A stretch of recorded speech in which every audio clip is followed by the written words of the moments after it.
Y dale que va, país, son las 7:01, 11:06 la temperatura en Buenos Aires y acá estamos con toda la información de este día viernes 24 de junio ya, ¿no? Ya está terminando junio, Marce Pagano. Le mando un feliz cumpleaños a mi amiga Fernanda. Estás medio de Boca hoy. Sí. Te sobra el blanco, sí, pero hoy estoy, y bueno, viste que el corazón lo tengo de Boca, Sí, así que sí. yo igualmente voy a reparar en tu cambio de look. Muchas ¿Sí? consideraciones en redes sociales ¿En serio? sobre que ¿Vos sí, decís? mucha gente se dio cuenta de tu cambio de look. Sí. A mucha gente le gustó, así Bueno. que bien, Eddie. Bueno, sí, saco y corbata. Está para bien, me Tipo- gusta. No, el tipo saco más garpa. formal, El saco sí. garpa. Yo Saco, siempre lo sí. dije. En el hombre, el saco garpa. El saquito. Está muy Arrancamos bien. para que sepas, hoy es viernes y nos relajamos un poco, pero tenemos estas noticias para arrancar. Vamos con todos los títulos. Estados Unidos. Un giro histórico. La Corte Suprema de ese país revocó el derecho al aborto luego de 49 años. Ahora, cada estado deberá decidir si lo considera legal o no. Para el presidente Biden, es un día muy triste que pone en peligro la salud y la vida de las mujeres. Y otra denuncia contra Sebastián Villa por intento de violación también. Según la víctima, se habría cometido en 2016, la misma noche que atacó a su ex, Tamara Doldán. El futbolista de Boca Juniors afronta otras 2 causas por violencia de género y abuso sexual y está cada vez más complicado. Abuso, Villa, nueva denuncia y escándalo. La escasez de gasoil sigue generando complicaciones en el país. Transportistas mantienen el paro y bloquean varios puntos. El litro de gasoil se vende hasta 250 pesos y 4 de cada 10 camiones tienen problemas para conseguirlo. Y lo que es ser un ídolo, ¿no? El regalo a Messi por su cumpleaños, 5.000 chicos le cantaron el feliz cumple a Lionel Messi en el Monumento a la Bandera, en su ciudad de Rosario. La Orquesta Popular Infantil hizo emocionar a Lío, que cumple 35 y este año va a buscar la revancha en el Mundial de Qatar. Rosario, emocionante homenaje a Lío Messi.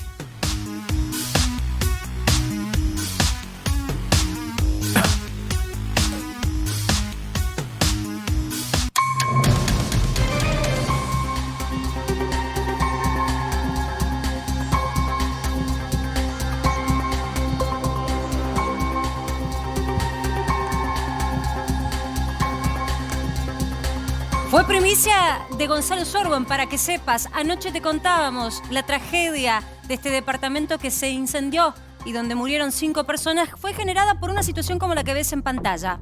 La explosión, de una batería de litio. Es un video que nosotros encontramos de archivo. No es exactamente de la tragedia de ayer, pero ilustra lo que podría haber ocurrido en esa madrugada en donde una familia se despertó y había un incendio en su casa. La batería del monopatín que genera peligro y alerta. Y ahora todos nos preguntamos, Eddie, ¿qué tenemos que hacer si tenemos alguno de estos objetos que utilizan baterías de litio, no solo el monopatín, en nuestra casa? Porque baterías de litio usan los celulares, Claro. baterías de litio usan los autos Ahora eléctricos que vienen a tratar de imponerse como moda. Pero mira ahí cómo es esta cuestión y la impresionante. persona que le pasa esto siente un ruido primero. El primero que lo siente es el perro, que se levanta y se va. Él, fíjate ahí cómo el perro está inquieto, él se levanta, va a desenchufar atinadamente porque ve que algo está pasando, pero aún así la batería recalentada hace su explosión y mirá cómo en un segundo se llena todo de humo y estallan las llamas. Martín, vos tenés información sobre este tema del monopatín que, insistimos, fue primicia de este programa ayer por el informe de Gonzalo Sorbo. Hoy se conoció el informe preliminar que Bomberos de la Ciudad de Buenos Aires entregó a la justicia. Y digo que es un informe preliminar porque va a haber otro más extenso, en más detalle, pero que va a llevar más tiempo. ¿Qué es lo que dice este informe? Y lo leo textual. El Cuerpo de Bomberos habla de la causal del hecho y dice que el incendio se inició por la súbita reacción exotérmica de baterías de litio de un monopatín que estaba en el departamento de la calle Ecuador.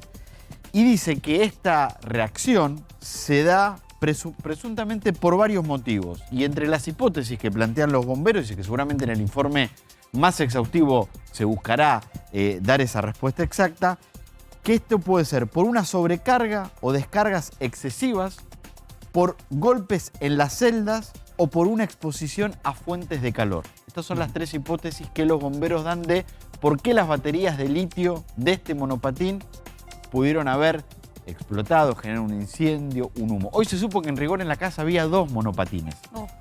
Y el fiscal que tiene el expediente pidió una serie de medidas de prueba a partir de este informe para tener más información en la causa que pueda determinar exactamente qué fue lo que ocurrió. Lo que obviamente, y me parece que está bueno marcar, que ayer también lo decía el fiscal en este programa, es que está absolutamente descartado un incendio intencional, un incendio en el que participaron otras personas. Lo que pasa es que ahí lo vemos en pantalla. Algo vos parecido fijate, como en esto, un ¿no? departamento automáticamente una explosión hace que se vayan las cortinas, digamos, un espacio reducido es imposible contener. 5 de la mañana, Está ¿no? Juan Pablo Zagorodny, que es especialista en electromovilidad. La realidad es que a partir de este caso, Juan Pablo, todo el mundo se está preguntando y nos estamos preguntando cómo tenemos que cuidarnos cuando tenemos este tipo de artefactos que utilizan estas baterías en nuestra casa. Buenas noches, ¿cómo estás? Buenas noches, ¿qué tal? Bueno, en principio hay que revisar bien el cargador, que no esté levantando temperatura, que sea el cargador que corresponde. Y para eso asegurarse de eso es un poco ir al origen donde compraste el vehículo y que ese vehículo tenga una garantía, tenga certificaciones de calidad que normalmente se hacen en otros países, porque acá todavía para este tipo de baterías no contamos con un laboratorio de ensayos, aunque se está trabajando desde el INTI para hacer ese laboratorio y hay otras iniciativas también privadas. Así que bueno, el problema es que a veces, no digo que sea el caso de lo que pasó esta vez, porque no lo sabemos, pero a veces este tipo de vehículos, por hacerles más baratos, por bajarles el costo un poco, traen deficiencias de seguridad. Y yo puedo mostrar, por ejemplo, cómo es la batería de un vehículo de estos. Antes de eso, ya miramos la batería, pero para entender bien lo que nos estás diciendo, ahí tenés la batería, esa es la batería. la ponemos en foco. Perdón, ¿esta es la No, batería pero del yo quiero entender una cosa parecida. que viene con el relato, y que es que no tenemos nosotros en la Argentina los suficientes controles sobre baterías de litio, por eso tienen que venir las certificaciones del exterior. Es importante esto, que se sepa para la gente que consume este tipo de cosas y va en riesgo su vida, ¿sabes? Eddie, el tema de los cargadores también, me pregunto, viste, a veces pienso en los celulares, te compras un cargador en la calle, estás apurado, no es el que vino con el celular o el de la marca propiamente dicha. ¿Cuánto influye eso? Igual es interesante, yo no había visto nunca una batería. Sí, bueno, ahora hablamos de batería, pero ya que tocaste el tema de los cargadores, también es un tema importante asegurarse de que sea el que corresponde y que sea efectivamente un cargador y no una fuente, porque hay una diferencia entre lo que a veces viene con los monopatines, sobre todo si son muy baratos, que es una fuente, es lo mismo que tiene una notebook. Claro. Se tiene este aspecto, un cuadradito de plástico, y un cargador que ya es una cosa más potente y más cara, por supuesto. En esto, por ahí, es bueno invertir en seguridad, ¿no es cierto? Por ahí lo barato sale caro si uno... Pero ¿cuál sería lo que viene con la el monopatín? La diferencia es que esto, un cargador, tiene la inteligencia necesaria para cortar la carga cuando tiene que hacerlo. Mientras que una fuente siempre va a entregar energía el voltaje y Yo corriente. tengo una inquietud sobre este punto. Supongamos que el cargador se está recalentando y si uno tiene eso enchufado en ese momento en su casa y tiene el servicio eléctrico al día, es decir, tenés tu disyuntor, ¿no debería saltar esa alarma, el disyuntor saltar antes de que eso se recaliente lo suficiente como para explotar? En principio sí, pero las corrientes que están digamos, trayendo de la pared son bajas. Por ahí el disyuntor no se da cuenta porque a lo mejor una tostadora o un horno eléctrico o un caloventor, que también se habló de eso en este caso, pueden tener mucha más corriente que estos cargadores chiquitos. Entonces, es mucho la relación entre la batería y el cargador y también la calidad de los componentes de la batería. Una cosa importante de mencionar es que si la batería es de mala calidad, el protector electrónico que tiene la batería, ¿sí? Que es una plaquita muy parecida. O sea, esta es una batería muy parecida a la que hay en un monopatín, solo que en un monopatín las pilas están puestas en otra, más achatado, digamos, en otro formato más achatado, ¿no? Y más largo, abajo del monopatín. Y esa fue una de las posibles causas, digamos. Se habló de una de las 3 causas que mencionó la pericia fue posibles golpes, ¿no es cierto? O sea, se ha encontrado un monopatín. Por lo que sé, el monopatín no estaba enchufado. Pero esto pudo haber pasado que se estaba cargando y cuando vieron el humo lo desenchufaron. Lo mismo que sucede en el video que Lo acabamos mismo de que ver. sucede. Lo lógico sería que si alguien vio el monopatín y empezó a salir humo, lo haya desenchufado. Pero Ahora, si ya empezó... Era una hora bastante... Sí, eso te iba a decir, difícil eran las que 5 de la estuvieran mañana, viendo el probablemente monopatín, estaban ¿no? Porque eran las 5 durmiendo. y media de la mañana, ¿no? Pero si se dieron cuenta, si se está, digamos, el momento más crítico en el que esto puede pasar es cuando el monopatín se está cargando, cuando una batería se está cargando. Sola no puede normalmente pasar eso. O sea, eso de reacción espontánea en una batería de litio es muy difícil. Es difícil que suceda. Es muy difícil de creer. Ahora, yo digo, lo que sucedió lo va a determinar el peritaje bien. El tema es que todos aquellos que tienen acceso a este tipo de artefactos no les suceda tan bien. Lo que esta persona del video, por lo menos especulando, desenchufa, ¿qué Sí. es? ¿Está la batería enchufada directamente a la fuente, a los 220 de la Sí, pared? ¿O el está cargador. enchufada a un transformador? Es el cargador lo que está enchufado a la pared Ajá. y lo que esta persona desenchufa es el cargador. Pero ya la batería entró en lo que se llama una avalancha térmica. O sea, ya hay una pila que está en cortocircuito. Y eso no se puede detener ya.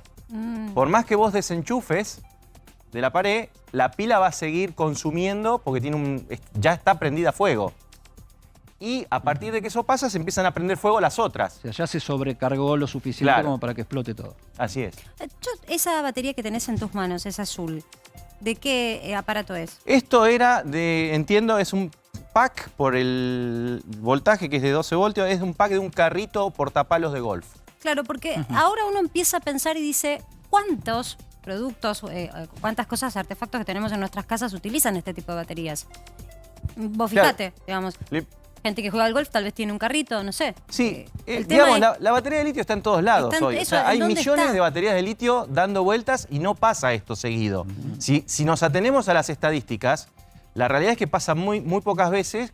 Había una marca de celulares que tuvo un problema muy grande, tuvo que retirar del mercado a poco del lanzamiento de un celular unas unidades porque explotaban. Y de Así hecho es. explotaron en un avión, recuerdo. El problema que tuvieron esos celulares, entre otros, que les pasó que hubo que retirar, es que los bordes de ese celular estaban hechos muy débiles. Entonces, bastaba un pequeño golpe o alguna dobladura del celular para que interfiera con el sistema que controla la carga. Dentro de un celular hay una sola pila de estas, pero achatada.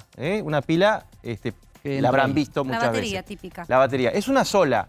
Y el sistema que corta la carga está dentro del celular. Juan Pablo, más allá de lo que marcan los peritos sobre el monopatín, ¿pudo haber pasado que el problema haya estado en el tendido eléctrico del edificio del departamento? Bueno, yo no tengo información como para descartar algo así. Hoy recién venía del programa anterior en el que un miembro de la familia dijo que la instalación eléctrica era nueva, que estaba todo en orden. Llama la atención que en todo el edificio los extintores de incendio, los matafuegos, estaban todos vacíos. Eso es otra recomendación que yo le hago al público en general. Tengan un extintor en su casa. Claro. Eso es algo lógico por cualquier motivo, por la estufa, por la cocina. ¿Ustedes alguna vez se les ha prendido fuego la sartén con el Sí, aceite? sí. ¿Y qué hicieron? Si tienen un extintor al lado, minimizan el riesgo. Siempre hay que tener un extintor en la casa, aunque cueste un poquito de dinero de comprarlo. Porque uno no puede El matafuego simplemente... del auto, por ejemplo, el chiquitito, lo puedes tener en tu casa. Claro, ¿por qué en el auto yo tengo un matafuego y no tengo uno en mi casa? Si mi casa vale más Y que el porque auto. es, Porque es obligación obligatorio. para poder circular. Claro. Entonces, digamos, para minimizar los riesgos, sería bueno que tengamos extintores Sí, que en así las casas. como los gasistas controlan las ventilaciones de las casas para habilitar una instalación de gas, sea obligatorio tener un extintor dentro de la casa, porque en los pasillos de los edificios comunes sí es obligatorio tenerlo. Ahora, difícil que alguien tenga, por ejemplo, un carrito de golf dentro de la casa. Lo que sí todo el mundo tiene a esta altura del partido es un celular. Sí. ¿Cuánta peligrosidad tiene un celular en el momento de la carga, en el momento del golpe? Todos dejamos el celular cargando prácticamente al lado de la cara, ¿no? Sí, Porque lo la verdad dejamos, es que en la mesita de luz. Lo hacemos todos. Todos dejamos en la mesa de luz el celular y nos quedamos toda la noche con el celular prendido. Sería mejor por ahí si tuviéramos esas 2 o 3 horas que van por ahí entre la cena antes, cuando uno llega a la casa y que se acuesta, por ahí cargar en esas 2-3 horas, que debería ser suficiente. Pero bueno, todos dejamos el celular a la noche y lo que no deberían hacer es dejarlo, como algunos adolescentes hacen, debajo de la almohada. Eso ya es más peligroso todavía. Claro, pero, por supuesto. ¿Y las la computadoras? recomendación? Viste que a veces, no sé, yo en mi caso la notebook la uso como una computadora de escritorio, entonces la dejo enchufada todo el día. Sí. Porque no la estoy cargando, en realidad la uso como si fuese una computadora común, no la portátil. Es muy normal. ¿Eso es una mala costumbre? Es muy normal que después de unos años de uso la notebook, la batería ya no dé mucho tiempo de autonomía, Sí. entonces uno la deja enchufada, es normal. La notebook tiene su sistema de protección, como esta electrónica, un poquito más alargada, adentro de la notebook, y en general las buenas marcas de notebooks, otra vez, las buenas marcas de notebooks hacen lo necesario para que sean seguras. No es muy común que una notebook Por suerte no hemos escuchado tantos casos. No. Ahora, de pronto, esto que es tan nuevo, que es el monopatín, nuevo en nuestra sociedad, en otras no, uno tiene que saber cómo manejarse. En tu caso, ¿considerás que es una buena idea tenerlo adentro, ya sea del departamento de la casa, o sería mejor tenerlos afuera? Bueno, hay gente que no tiene otra alternativa que tenerlo donde puede, donde lo enchufa donde puede. O sea, cuando se habla de autos eléctricos también, yo estoy en la Asociación Argentina de Vehículos Eléctricos y desde ahí promovemos la movilidad eléctrica y tratamos de enseñar también, hemos hecho muchos cursos en escuelas. Es importante que se enseñe a la sociedad el manejo de estas nuevas tecnologías. Y un típico caso que preguntan es, bueno, yo vivo en un edificio, ¿dónde puedo cargar el auto eléctrico? Bueno, digamos, en una sociedad donde ya avanzó el auto eléctrico, hay cargadores públicos en las calles. Claro, en las calles mismas. Y si no, bueno, uno ve la infraestructura que tiene. ¿no es Claro, lo que cierto? pasa, Juan, que me imagino muchos papás que tienen, porque ahora está de moda regalar esto. Hay para pequeños, hay para chiquitos y también están los que usan los adultos, ¿no?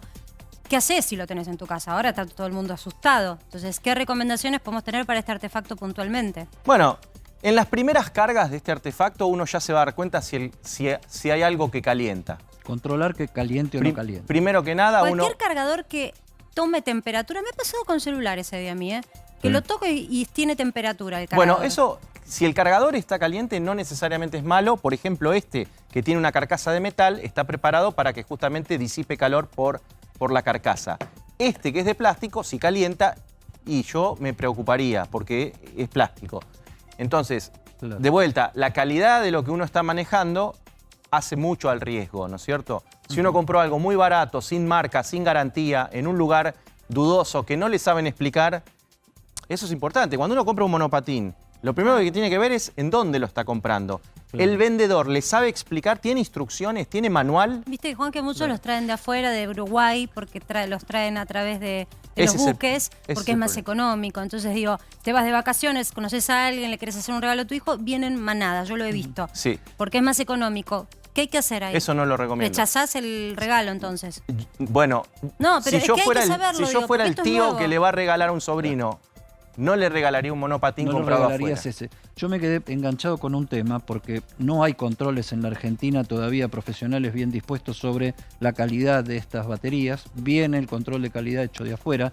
¿Cómo sabe una persona que compra un artefacto de este tipo que el control de calidad que estará señalado en alguna etiqueta es el correcto? Y bueno, hoy tiene que justamente apelar al negocio que se lo está vendiendo y qué papeles le entrega, ¿sí? Lo mismo que con una moto eléctrica, con un vehículo eléctrico cualquiera, uno va a tener papeles que le van a permitir patentarlo. Por ejemplo, en el caso de un vehículo más grande, bueno, el tema es que estos vehículos están en una zona en la cual uno circula por la calle. También hay, digamos, hay que decirlo, ¿no?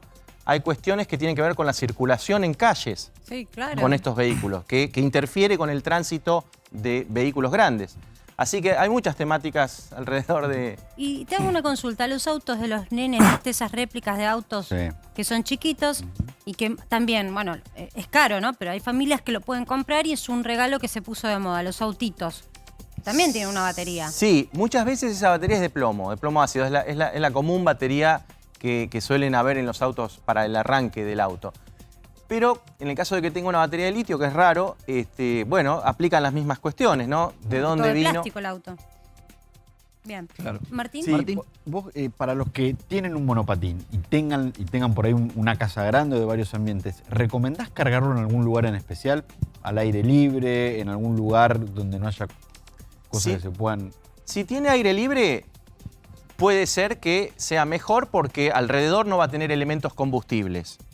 Pero si le da el sol en verano a las 40 grados de calor, eso no es bueno tampoco. O sea, hay que verificar que el vehículo no esté tomando temperatura, siempre. En general no vas a por ahí tener un jardín, vas a tener un balcón. Si el balcón le da el sol o si llueve, yo no lo cargaría No, en es ese... obvio. No es seguro el aire no libre. sería seguro. Pero bueno, de vuelta, en caso de comprar un monopatín que sea muy barato, ahí hay que preocuparse. Si el monopatín es de marca y ha sido comprado en un lugar que le da la garantía suficiente, Sí, bueno, si es importado ilegalmente, debería tener el sello de la aduana. Si tiene el sello de la aduana, tiene el sello del INTI. así es. Bien, y la última que te pregunto por mi parte.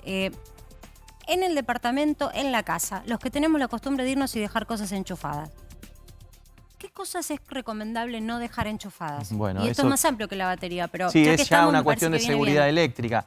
Bueno, ahora hay muchos caloventores en las casas. Esos, digamos, en general yo te diría los aparatos que tienen mucha Sí, potencia. que la primera hipótesis de este caso había sido un caloventor, que fuera un caloventor. Así es, se está hablando de eso también, de que por ahí podría haber sido una zapatilla en la cual estaban enchufadas varias cosas. La verdad que no sabemos hasta que no esté la pericia Claro. terminada. Pero sí, digamos, debería haber más formación en la sociedad. ¿Y qué te parece? Sí. Con Aparte, respecto a las cuando cuestiones uno eléctricas. alquila, ¿viste? Y vas cambiando de casa en casa, tal vez no siempre chequeas Eddie o no siempre chequeas Juan, que tengas todo al día. Es decir, chequear el sistema eléctrico. Es crucial. Tal vez se podría haber evitado esta situación. Cuando tengamos más información oficial sabremos bien cómo fue. Pero me quedé con esto también, lo de las zapatillas, que ayer lo escuchábamos. Juan Pablo, ¿vos sos perito? ¿Perito judicial? No. No. Quédate de todos modos porque está nuestro compañero Cristian Balbo en el edificio, por ahí tiene alguna pregunta también para acercar.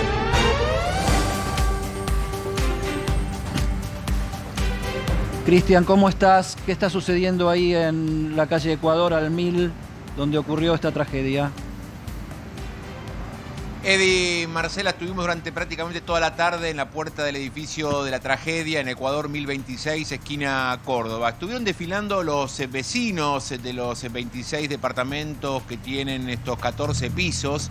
Lo importante a destacar a esta hora de la noche es que por decisión judicial, como en principio las pericias son preliminares, van a continuar trabajando durante todo el fin de semana, con lo cual no van a poder regresar a sus departamentos al menos hasta el próximo lunes, Eddie. Ajá. Los vecinos están muchos en la casa de sus familiares y amigos y otros en el Hotel Abasto de la esquina de Corrientes y Anchorena. Van a permanecer ahí al menos 3 noches en más. Hemos visto cómo han ingresado, tuvieron un plazo de 15 minutos para ingresar a su departamento.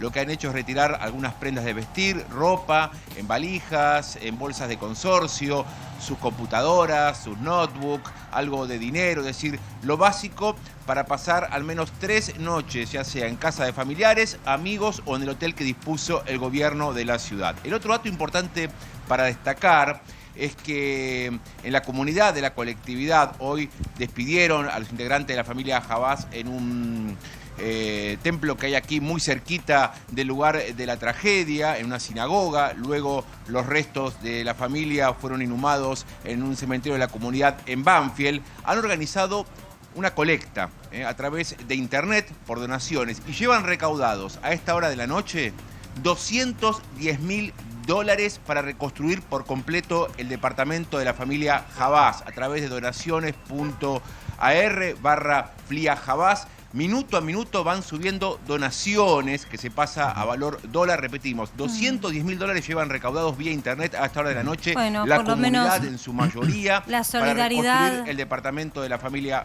Jabás. La solidaridad, Cris, por lo menos en esta situación, no va a reparar absolutamente nada del daño que significa perder un familiar, pero bueno, da cuenta de que los argentinos, cuando hay una causa así que conmueve, son solidarios e intentan ayudar. Imagino Sí, lo que debe hay, haber hay sido... sobrevivientes que a esa casa deberían No, volver o tienen que tener algo que volver, hacer con claro. ellas y es muy doloroso volver Es triste, a muy alojarse triste. ahí, ¿no? Ahora, Cris, contanos un poco qué se puede saber o qué se supo de los familiares que siguen con vida de esta familia que ha vivido esta tragedia. A ver, Isaac permanece todavía internado en terapia intensiva papá. con pronóstico reservado, intubado. Exacto, el padre de 51 años, si no mal recuerdo. Recordemos que él tuvo quemaduras en el rostro, problemas en sus pulmones, se desvaneció después de intentar rescatar a su familia. Hemos visto ese video inédito que grabó un vecino que ingresó y se solidarizó en la madrugada de ayer. Está todavía internado, es decir, no sabemos inclusive si ya sabe lo que pasó con su mujer y 4 de sus hijas. Hasta la noche de ayer no manejaba todavía esa información. Recordemos que está en terapia intensiva. Ya le dieron el alta a uno de sus hijos de 23 años. Recordemos que hay 2 hijos que están en Israel, que ya están enterados de lo que ha ocurrido. Así que todo pasa ahora por la salud de Isaac, el padre de esta familia, que ayer logró salir y cuando quiso ingresar nuevamente para rescatar a sus hijos, ya no lo podía hacer por la voracidad del fuego Cristian, que había avanzado sobre todo el departamento. Sí. Cristian, vos decías que durante el fin de semana se van a seguir haciendo trabajos y pericias ahí. El servicio eléctrico sigue suspendido durante todo el fin de semana mientras trabajan los peritos.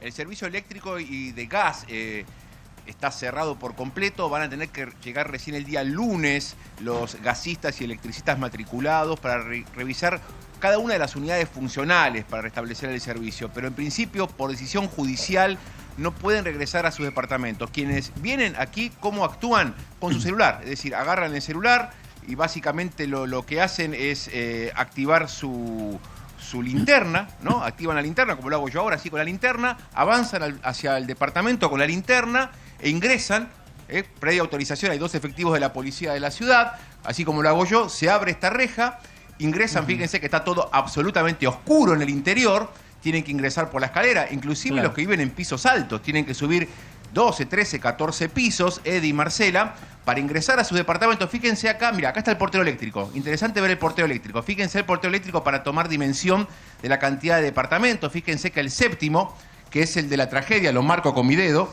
es un solo departamento, el de la tragedia. Hasta el sexto es un solo departamento, fíjense, y del quinto para arriba son 3 departamentos. Acá el portero eléctrico marca, y está el del encargado también, el portero eléctrico marca la cantidad de departamentos que tiene este edificio de la tragedia, que están en estos momentos ¿Sabés, Cristian, por qué deshabitados, ¿sabés, que solo Cristian, pueden ingresar para retirar pertenencias? Sí. ¿sabés por qué te preguntaba lo de la rehabilitación de los servicios? Estamos con un experto acá en el piso, Juan Pablo Zarogodny. En algún momento Juan Pablo se va a rehabilitar, en este caso la electricidad, pero también el gas, pero no, el siniestro ocurrió aparentemente por la electricidad. La reapertura de la corriente eléctrica para todo ese edificio, ¿hay controles especiales que se tienen que hacer? O sea, ¿con qué seguridad esa gente va a volver a habitar sus departamentos habiendo existido una falla eléctrica en No, la bueno, vivienda? supongo que los bomberos que están ahí estarán determinando la integridad del edificio, tanto estructural como eléctrica. Los departamentos que no fueron afectados en principio no tendrían problema.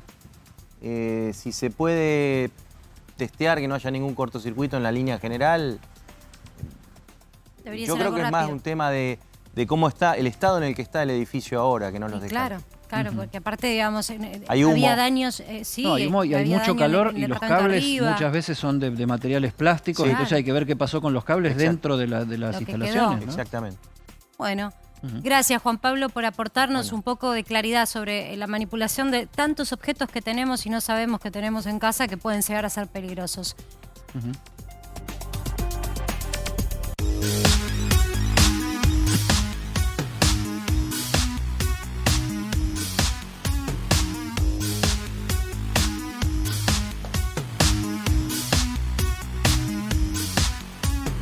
Persiste la crisis del gasoil en más de 20 provincias afectadas y un mapa que, pese a que el gobierno decidió elevar el corte con el cual se utiliza, ¿no?, la fórmula del gasoil para generar mayor oferta e incluso se subió el precio, no ha logrado el normal abastecimiento todavía. Y por otra parte, como es algo que escasea, algunos empezaron a sobreestoquearse y eso generó aún más que no haya el normal abastecimiento, sobre todo en el interior del país. Ahora bien, ¿cómo se sale de esta situación? Bueno, hoy quienes reclamaron una respuesta fueron los propios gobernadores que están diciendo esto puede traer serias consecuencias si de inmediato no se soluciona en nuestras economías regionales. Y oficializaron algo así como una liga de gobernadores. Acá tenemos en la foto toda la dimensión de este panorama. Son 15 mandatarios provinciales, entre los cuales está Axel Kicillof, está Alicia Kirchner, está Adolfo Rodríguez Sá, está Gildo Infran, está, gobernadores de 14, 15 provincias argentinas que forman este frente para exigirle al gobierno nacional una respuesta sobre este tema que está generando pérdidas y atrasos múltiples a partir de la falta de abastecimiento de gasoil, sobre todo de la cintura para arriba del país, ¿no? Sobre todo en la parte norte, desde el centro hacia el norte del país por completo. Y estamos trabajando en Tucumán, en donde está nuestra compañera Marisa Suárez, porque claro, allí es donde los cítricos se generan para todo el país. Y la realidad es que al no haber abastecimiento, muchos empresarios empezaron a denunciar del área agropecuaria de esta provincia que no tienen cómo sacar sus frutos y se están pudriendo. Hola Marisa, ¿cómo estás? Contanos un poco cómo está la situación allí. Hola Marcela, ¿cómo estás? Buenas noches para vos, para todos los televidentes. Y bueno, la situación es tal cual vos la decís y la has explicado muy bien.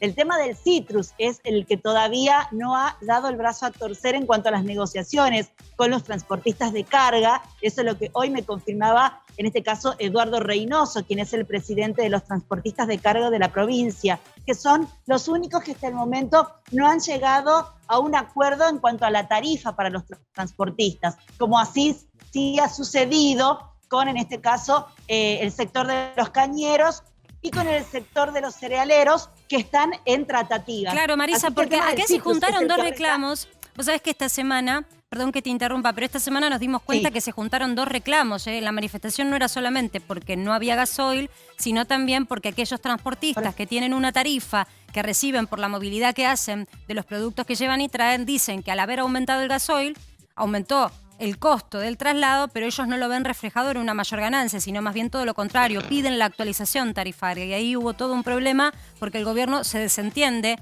de ser más que un mediador entre partes. Ahora, para la provincia, ¿qué significa no poder transportar lo cosechado?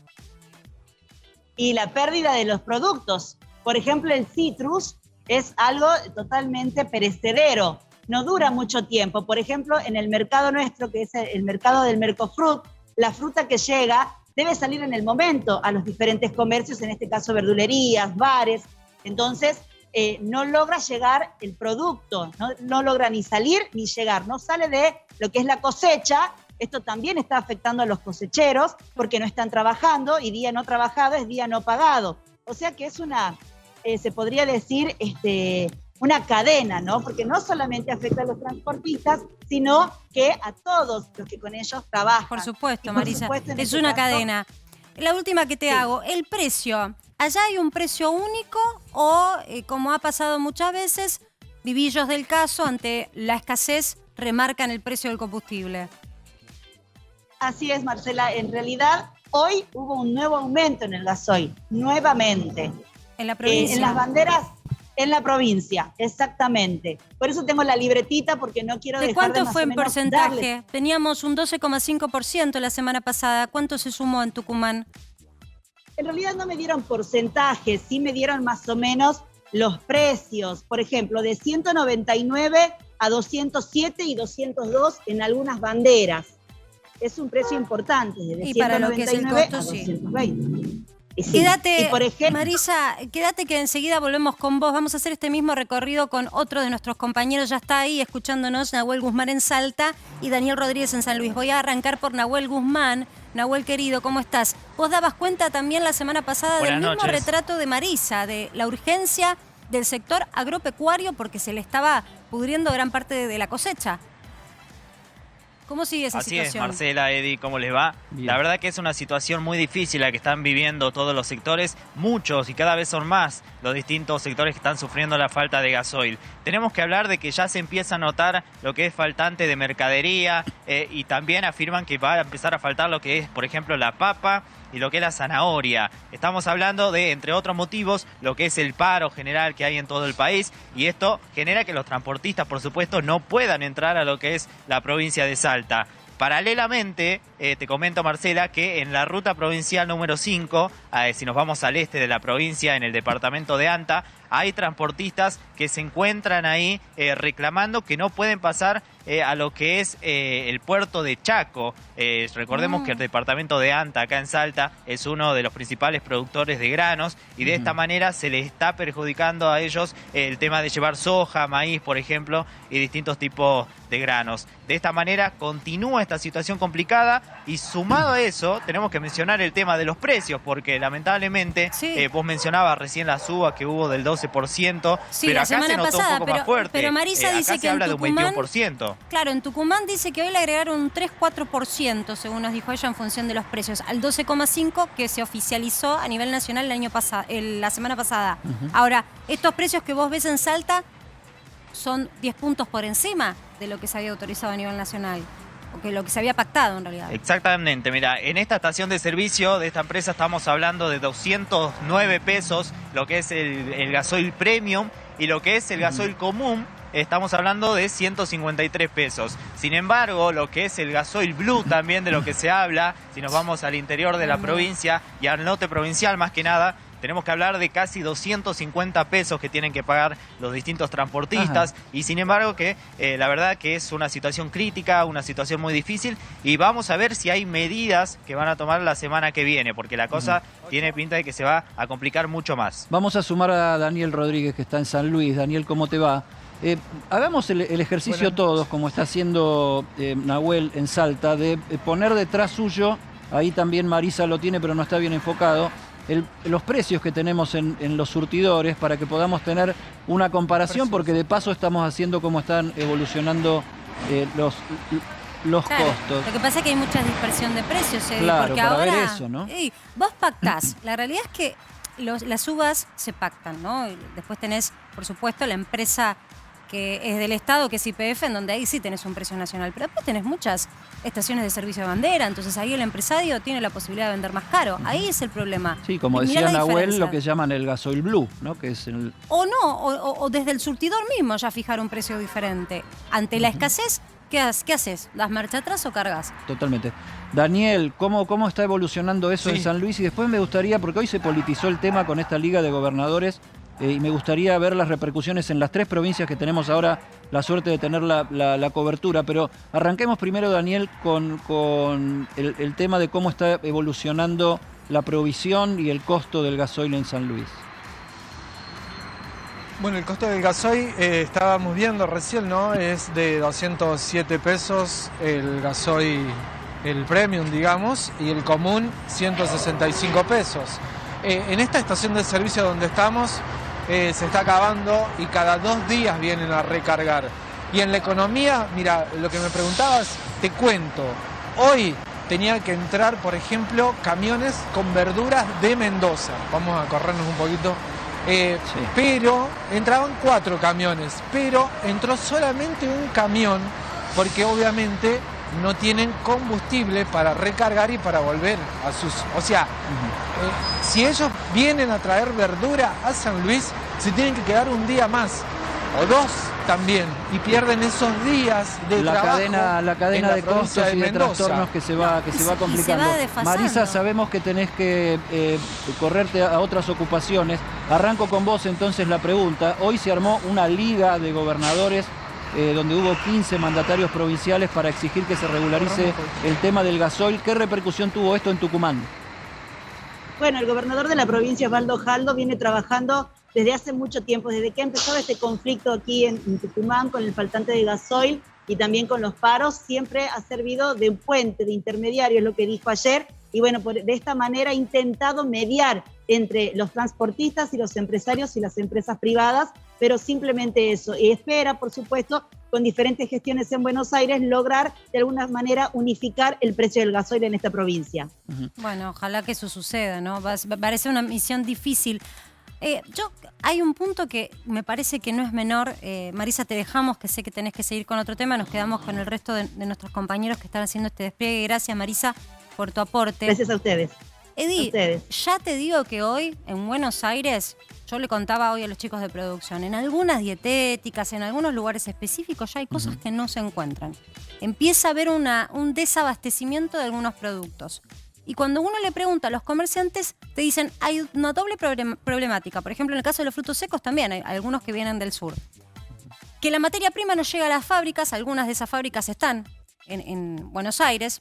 Por ejemplo, hay unos cítricos que se utilizan para hacer tragos, que es como que se deshidrata el cítrico y quedan rodajitas. Eso, por ejemplo, ya no hay en un abastecimiento normal, me comentaban hoy en Buenos Aires, porque no llegó la materia prima, no llegó el limón o la naranja para poder hacerlo. Empieza a haber esos pequeños desabastecimientos que lo tenés, por un lado, por la remarcación de precios, ante la incógnita de no saber cuándo va a venir la nueva remarcación, sobre todo cuando ves que no hay un abastecimiento normal, y después porque de verdad no hay producto. Es que justamente esta cadena de trastornos y cadena de que se suman costos, se suman desabastecimientos, etcétera, es lo que en definitiva termina politizando el asunto, porque los gobernadores a alguien le tienen que echar la culpa de esta situación y mirar a la Casa Rosada para que resuelva el tema. ¿Cómo está este tema, Nahuel, en Salta? El tema político, bueno, digo. Edi, la ¿no? verdad que es un tema muy complicado lo que se está viviendo. Como vos mencionás, no tuvo por ahora una repercusión muy fuerte el tema que nos comentabas, pero mira, acá te comento que justamente cuando estábamos acá, acaba de llegar el secretario de gobierno, por lo que te quería consultar a ver si te parece, si intentábamos por ahí hacerle alguna consulta, para intentar ver qué respuesta nos puede dar. Perfecto, con esta problemática. ¿Qué casualidad? Se encuentra acá en lo que es el parador de la estación de servicio, para conocernos, a ver si nos da alguna respuesta, una situación como les venimos diciendo, y venimos viendo, ¿no? Hace poco más de 2 meses, que es muy crítica, y la verdad que perjudica no solo a lo que son los transportistas, sino que la verdad que es una cadena, es una cadena que viene afectando a todo el sector. Ahí lo estamos viendo, vamos a ver si quiere dar algún tipo de testimonio, para ver si nos pueden dar alguna respuesta. A ver qué respuesta le dieron a nivel nacional, ¿no? También. Esto es vivo, gran trabajo ahí. Secretario, ¿cómo le va? Estamos en vivo. Le hago una consulta con respecto a la falta de gasoil. ¿En cuánto se podría solucionar la situación? ¿Qué nos puede decir al respecto?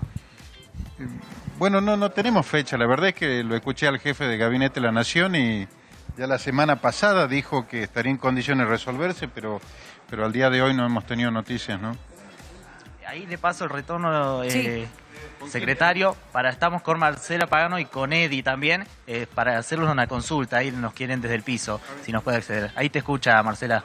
Hola, ¿qué tal? ¿Cómo le va, secretario? Acá estamos con Edi Zunino, en el piso todo el equipo. Venimos haciendo una cobertura que da cuenta de la gravedad que está sucediendo con el abastecimiento del gasoil. Hoy hubo una reunión muy importante en donde participaron prácticamente todos los gobernadores del país, los gobernadores que representan a las provincias en donde hubo un faltante.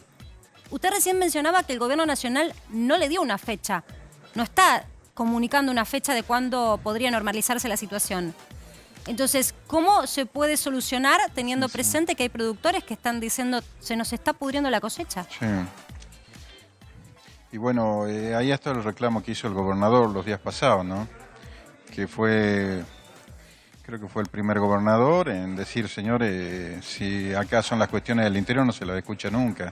Si los problemas no explotan en Capital Federal, las provincias no tienen solución. Esto fue hace aproximadamente 20 días. En los días subsiguientes, el jefe de gabinete de la Nación manifestó que las posibilidades de resolverse eran inmediatas. Lo cierto es que han transcurrido 20 días y la situación, como la vemos todos, no está resuelta. ¿Y cómo afecta a la provincia, a la economía de la provincia, esta situación? Y a nosotros, lógico, es súper preocupante imagínate, estamos en plena época de cosecha, en la parte agrícola, ganadera, y después los servicios básicos, ¿no? El servicio de transporte y los servicios de abastecimiento está súper complejizado y el gasoil se empieza a conseguir en forma parcial, pero a valores muy superiores, ¿no? Bueno, porque es una realidad que se... Están teniendo muchos casos lo que le de... están pidiendo es que liberen los valores de los precios. ¿Están teniendo muchos casos de desabastecimiento de producto, de algún producto esencial? Y sí, lógicamente, porque, o sea, no se empezó a expresar con claridad, pero ya se está anunciando desde la semana pasada que ahí existe riesgo de abastecimiento de productos. Más en una provincia que gran parte de lo que es lácteos y otros insumos se reciben desde las provincias centrales, ¿no? Secretario, A su vez a nivel de Estado también. recién usted mencionaba lo del tema de que, bueno, quienes tienen una estación de servicio, quienes tienen el gasoil en sus manos, hoy están pidiendo que se liberen los precios. Pero Nahuel nos comentaba y nos mostraba recién el precio de los surtidores en Salta, evidenciando que están ya 10 puntos por encima del incremento que se autorizó la semana pasada a nivel nacional. Es decir, el costo que está teniendo el combustible en Salta está muy por encima del promedio que en función ha comunicado el gobierno nacional debería tener. Bueno, este fue uno de los temas que hoy hubo en la reunión que el gobernador tuvo con todos los sectores empresariales y productivos locales. Desde hace tiempo, no es de ahora, pero desde hace años en que el gasoil y las naftas tienen un valor superior al de Capital Federal. Pero son las asimetrías que se vienen arrastrando desde hace décadas y no las logramos corregir. Por eso el planteo que hoy el gobernador hizo a los sectores buscando el apoyo de ellos. Claro. Y lo trasladó a la nación. Lo que pasa es que no se trajo ninguna respuesta. Porque... Hizo el planteo, pero no pudo traer una respuesta para No, bueno, y sí, lógicamente, imagínate, esto viene hace 25 años, ¿no? Acá lo que nunca se hizo realidad fue un reclamo. Y nunca un gobernador vino y lo planteó con la claridad que lo está haciendo el gobernador nuestro. Entonces, que fue el primero en el norte en hacerlo. En este marco lo que hay que esperar es que crezca la tensión entre las provincias y la nación por el tema del gasoil. Nosotros vamos a seguir planteando, primero, el problema de abastecimiento y segundo, que los valores sean los mismos. Hoy en el documento que nosotros hemos hablado y hemos elevado a todos los sectores industriales, agrícolas, ganaderos,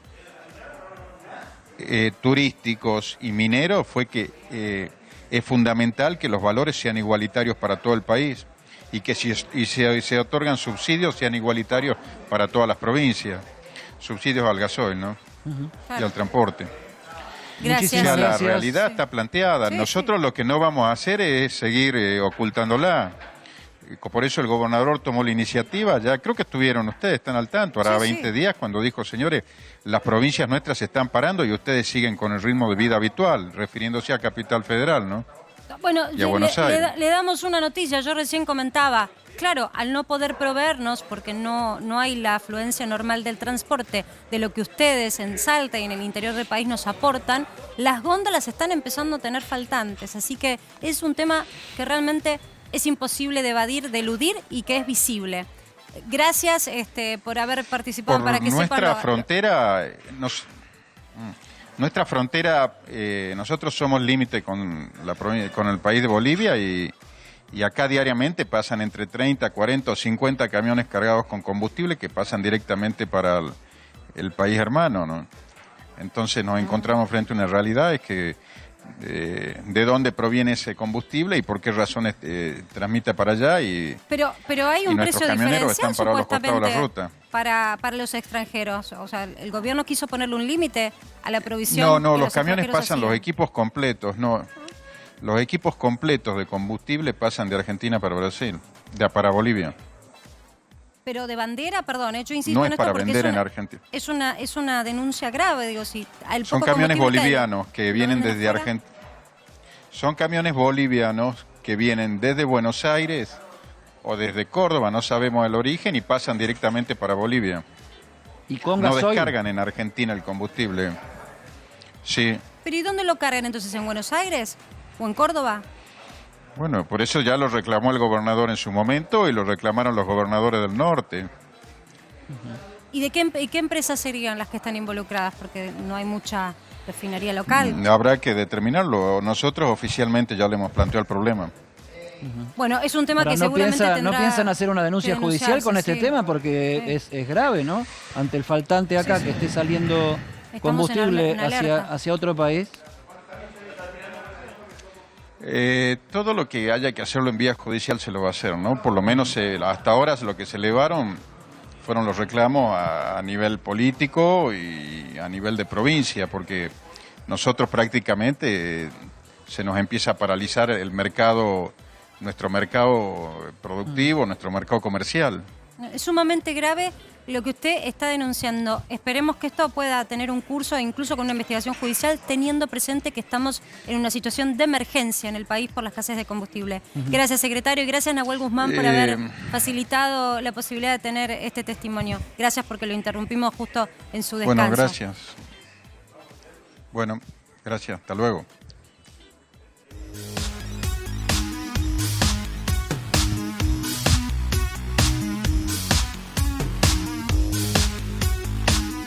Sigue avanzando la causa vinculada al avión de Emtrasur, Mahaner, Keshen Ferser. Ya no sabemos bien de qué empresa es. Todo indica sí que es iraní, en definitiva, de una empresa iraní y vinculada a la Guardia Revolucionaria. Ahora, hay novedades en el plano nacional y en el plano internacional. Yendo a lo estrictamente nacional, lo que nos vamos enterando es cómo se han ido peritando, por ejemplo, los celulares y las tablets que fueron secuestradas a los miembros de la tripulación. Ayer se conocía la noticia del celular de Ghassemi, con imágenes de él, con uniforme de la Guardia Revolucionaria de joven, también con banderas que decían muerte a Israel, con distintas consignas políticas, con misiles. Bueno, esa es una de las cosas que ya están establecidas. Ahora, surgió en las últimas horas una novedad, que es la aparición de una tablet, en concreto un iPad, que no se sabe primero a quién pertenece, sí que es de uno de los iraníes por el tipo de... por cómo es, por dónde fue encontrado y demás, se asume que es de alguien de los iraníes, pero ninguno de los miembros de la tripulación dice es mío, con lo cual hay muchas dudas respecto de, bueno, ¿qué pasa con este iPad? Que por otro lado está bloqueado, con lo cual ahí hay que hacer un trabajo para desbloquearlo. Ese es hoy uno de los focos que tienen que ver con el trabajo que van a tener que hacer los técnicos, en principio, de la policía de la ciudad, que es la que se está ocupando mayormente del peritaje. Ahora, después está el plano internacional. Martín Angulo te contaba acá... Darío, ese iPad, ese tablet estaba en el avión. Exactamente, estaba en el avión. Estaba en el avión, estaba... No en el hotel, en el avión. Exactamente. Lo encontró cuando fue la inspección que hizo la justicia. No se había encontrado cuando el avión fue revisado, cuando llegó por primera vez al país. Claro. Está Gabriel Astrosky, nuestro compañero desde Israel, trabajando en vivo para nosotros.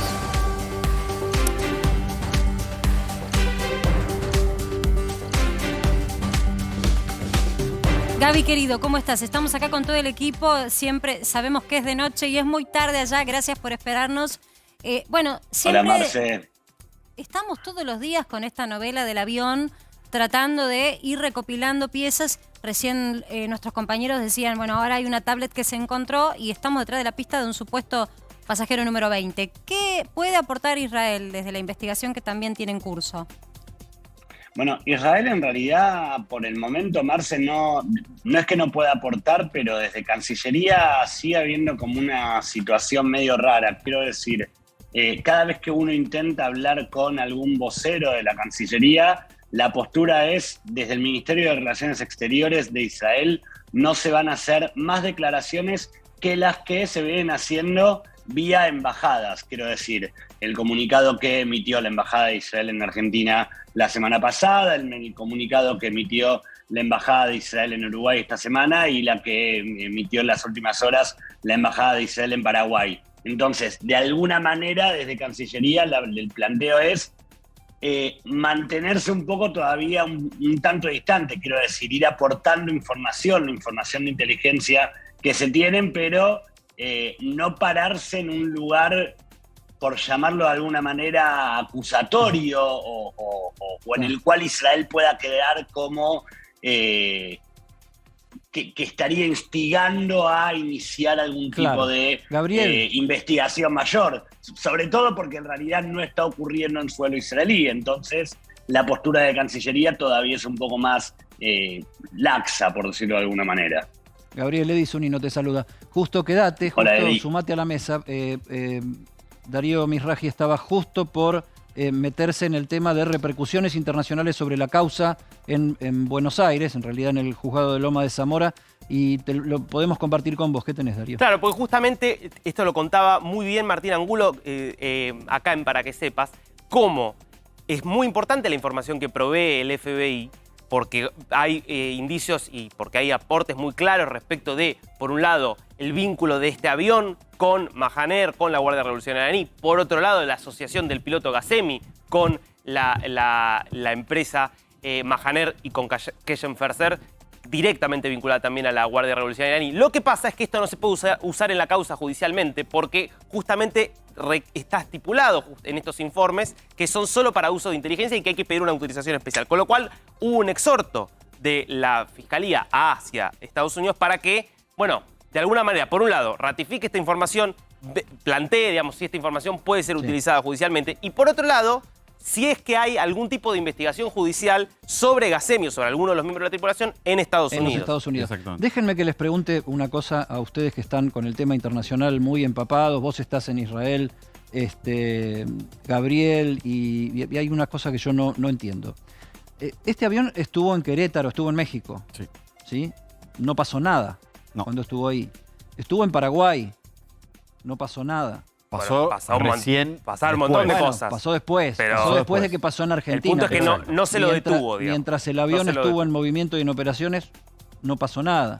Llegó a la Argentina, no pasó nada. Y todo empezó desde que la Defensa Aérea Uruguaya no le da cabida al avión para que baje a tomar a cargar combustible después de haber salido de Ezeiza. ¿Por qué no pasó nada previamente en ninguno de esos lugares? Y me detengo más en México, ¿no? Que está pegadito a los Estados Unidos. O sea, casi, te diría que aeroportuariamente casi una subsidiaria de los Estados Unidos. No solo no pasó nada en ese momento, sino que posteriormente tampoco pasó nada. No digamos, nadie puso el foco en esa escala del avión en México, que fue la previa a la llegada de Argentina. Ahí primero, yo te diría, diferenciaría los términos. Primero, México tiene una política exterior, si bien Estados Unidos es importante, y totalmente independiente de la de Estados Unidos. Cuidado, digamos. Ahí México siempre históricamente, a pesar de la cercanía con Estados Unidos, tiene una política exterior diferente. Entonces, eso yo diría, por un lado, lo tendría en cuenta. Después, es verdad que públicamente las alarmas saltan públicamente a partir de cosas que se van reconstruyendo desde lo que sale Paraguay. Y hoy, ayer estuve en el Congreso de Estados Unidos, en el Congreso de Uruguay, el ministro del Interior, mejor dicho, el ministro de Defensa de Uruguay, Javier García, que es el que da la orden de que el avión no entre a espacio aéreo uruguayo. Y él dice, efectivamente recibimos información de Paraguay que nos alertaba respecto de que este avión podía tener vínculos con la Guardia Revolucionaria iraní y por eso tomamos la decisión que tomamos. Eso es Ahora, un poco de Paraguay salieron $755.000 de cigarrillos supuestamente para Aruba, creo, o algún lugar caribeño. Y en ese momento Paraguay no dijo nada. ¿Cómo lo ves vos desde allá que tenés contacto con los servicios, las autoridades israelíes que, por obvias razones de contraterrorismo, siempre están con la lupa más puesta en estos asuntos, ¿no? O sea, todos estos no pasó nada y todo lo que empezó a pasar después, y Paraguay acusando sobre lo que no demandó cuando estaba el mismo Paraguay con el avión saliendo con mercadería hacia otro país.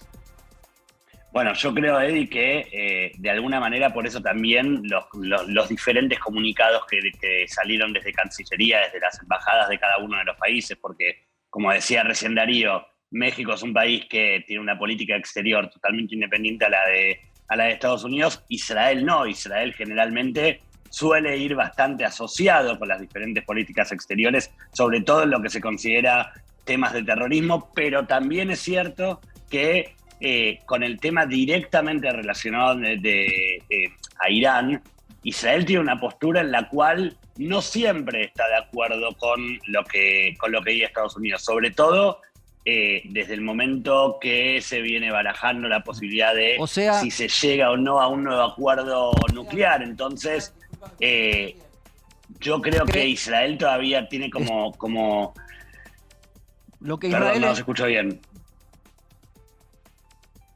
Ahí corregimos el micrófono de Eddie, que tiene un problema de sonido. Hay algo que me parece Martín. importante también contextualizar. ¿Cómo se conoce lo del avión acá en la Argentina? Se conoce a partir de una denuncia de la oposición. Sí, que no sabemos Exacto. tampoco cómo tenía la información. Con una cuestión también importante. No, pero ahí Todo lo las que empresas, ojo con las empresas También. de combustible, Pero, tenían la carga pero de esto lo hace público la oposición. Sí. Y hay dos cosas me parece importantes vinculadas a la oposición. Sabemos la crítica de la oposición al gobierno argentino por su relación con Venezuela. Y el otro punto es que todo lo que tiene que ver con Irán para la Argentina se volvió muy importante vinculado a los atentados que tuvimos acá, Pero ¿no? El por atentado a supuesto, la es parte AMIA de y el nuestra atentado a la historia. Embajada de Gaby Israel. Y el lo otro puso en punto, foco eso también antes. me parece el contexto internacional. Cuando el avión llegó a la Argentina, ¿quién estaba en Irán? Nicolás Maduro, presidente de Venezuela. ¿Y quién estaba en Estados Unidos? Alberto Fernández, presidente de Argentina. Acá me parece que la geopolítica y los intereses variados de todos estos países no es algo que tenemos que desconocer. Es un asunto geopolítico, Bueno, absolutamente que es un asunto geopolítico. claro. Pero es un asunto de defensa y es un asunto de seguridad Sí, nacional. pero Ahora, ahí, perdóname, sí. ahí Gabriel planteaba una cosa que quiero ver si la entiendo bien, se me había descompuesto un poco el micrófono y por eso tardé en hacer la pregunta. Vos lo que estás diciendo es que Israel en este caso dejó correr a Estados Unidos esta carrera y están ahí expectantes de lo que pueda pasar, pero no en primera línea de la denuncia ni nada que ver. Yo creo que no es que lo haya dejado solo, por supuesto, porque, insisto, suelen tener una relación bastante estrecha Israel y Estados Unidos, sobre todo en lo que refiere a política exterior. Pero sí creo que está dejando, justamente como vos lo decís, correr, que Estados Unidos actúe, que Estados Unidos denuncie, y en tal caso Israel después salga a apoyar, por supuesto aportando más información, pero a apoyar lo que desde Estados Unidos investiguen o denuncien. Pero sí, no creo que Israel se esté colocando en una primera línea, sobre todo en este momento también interno en Israel. Me parece que hay que tener en cuenta otra cosa, de por qué no saltaron las alarmas. Porque esta empresa, Emtrasur, no estaba directamente sancionada y tampoco había orden de captura directamente contra Gazemi. Entonces, vos para poder detectar por dónde venía la mano de la vinculación con la Guardia Revolucionaria, tenías que hacer un pequeño trabajo de inteligencia, donde vos te dieras cuenta que Emtrasur pertenecía a Conviasa estaba sancionada, que el avión había sido propiedad de Mahaner y ahora parece que hasta ni siquiera de Mahaner, sino que es y sigue siendo propiedad de Keshen Ferrer. Entonces hay una serie de cuestiones que no saltaban tan rápidamente a la vista. Ahora hay alguien, digamos, que a partir de lo que pasó en Paraguay dio la alarma que antes no la había dado. Vamos a seguir con el tema y vamos a seguir despertándote de madrugada, Gabriel. Te agradecemos una vez más el contacto con A24, en este caso con Para que Sepas. Vamos a una información de último momento ahora.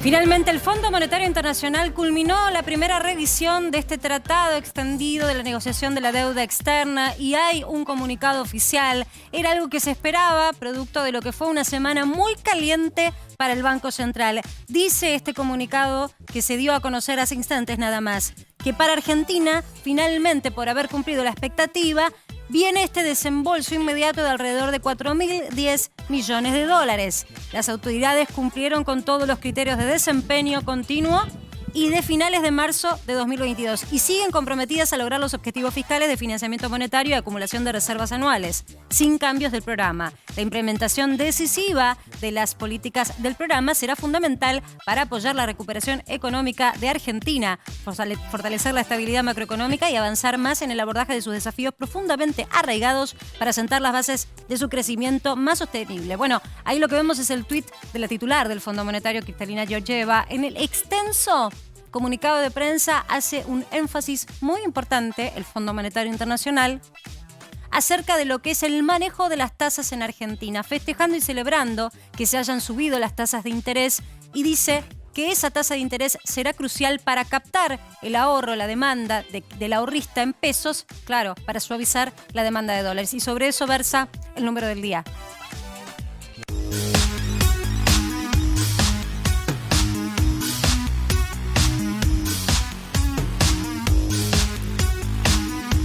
Es un día triste para el país, dijo Joe Biden, ahí mordiéndose el labio superior. Darío Mizrahi. Bueno, efectivamente, histórico absolutamente lo que pasó hoy en Estados Unidos. Ya sabíamos que iba a pasar porque se había filtrado un borrador del fallo mayoritario hace unos meses, pero como era un borrador siempre estaba la posibilidad de que eso no consiguiera mayoría. ¿Por qué es tan importante lo que pasó? Porque después de 50 años en Estados Unidos deja de ser un derecho el aborto. ¿Qué significa que deja de ser un derecho el aborto? Que ya no está garantizado que si vos, mujer, estás embarazada y querés abortar, podés hacerlo. Depende de dónde estés, de qué estado estés. Hay que entender que en Estados Unidos no hay una ley federal que legisle el aborto. No existe. Nunca la hubo. Bueno, pero ¿cuántas leyes federales hay en Estados Unidos? No, hay un montón de leyes, está lleno de leyes federales. Todos los años aprueban distintas leyes. Con mucha libertad de que los estados puedan disponer totalmente de la misma. Hoy se acaba de aprobar una ley importantísima. Un estado liberal. Hoy se acaba de aprobar, por ejemplo, a nivel federal, una ley que regula el tema de las armas. Por primera vez en décadas, una ley que pone algunos controles, muy moderados, pero pone algunos controles a la venta de armas. Es una ley federal. Pero cada estado abona o no, digo, ¿no es así? ¿No es el manejo No, así, una ley federal la tienen que respetar todos. ¿Cómo es la repartija entre estados que tienen el aborto aprobado y los que no? Bueno, todos los estados, como decía, a nivel federal no hay leyes respecto del aborto. Nunca hubo una ley.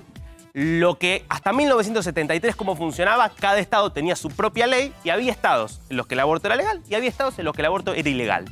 Punto. 1973 hay un fallo histórico, Roe versus Wade. Es el nombre del fallo, que básicamente lo que establece a nivel federal la Corte Suprema es que no, el aborto es un derecho.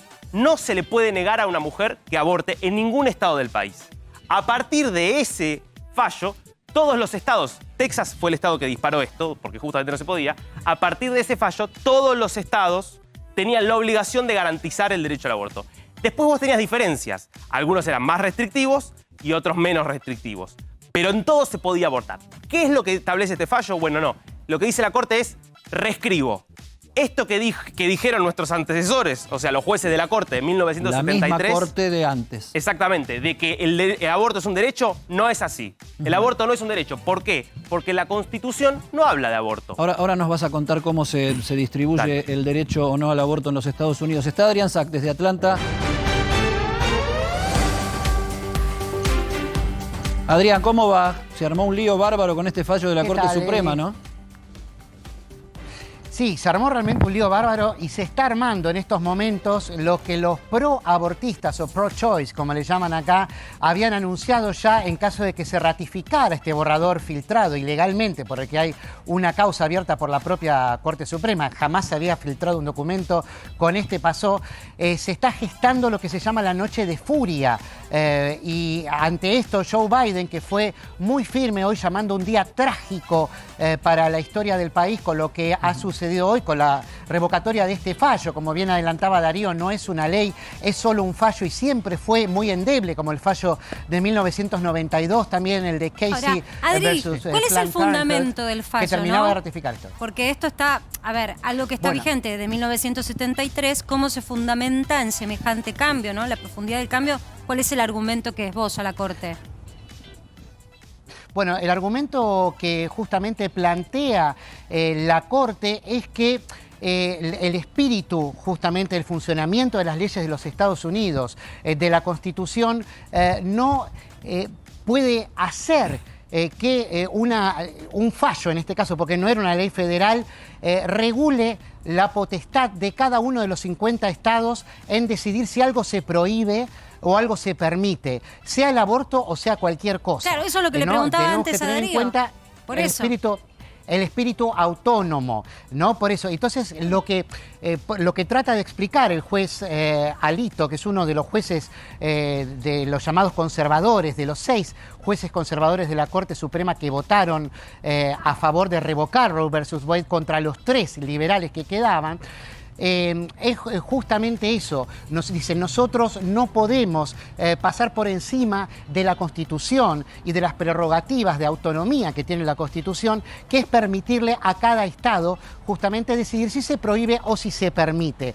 Desde el punto de vista jurídico, esto es más sólido incluso que lo que pretendía hacer la Corte entonces liberal, entonces con mayoría liberal, de Roe versus Wade del 73 o de el caso de 1992 que lo ratificó. ratificó. O sea, ¿qué estamos viendo acá? Que la Corte Suprema tiene un poder enorme, que hoy fue cuestionado raramente por el presidente Joe Biden. Es muy raro que se desate aquí una crisis constitucional que enfrente al presidente de los Estados Unidos contra su Corte Suprema de Justicia.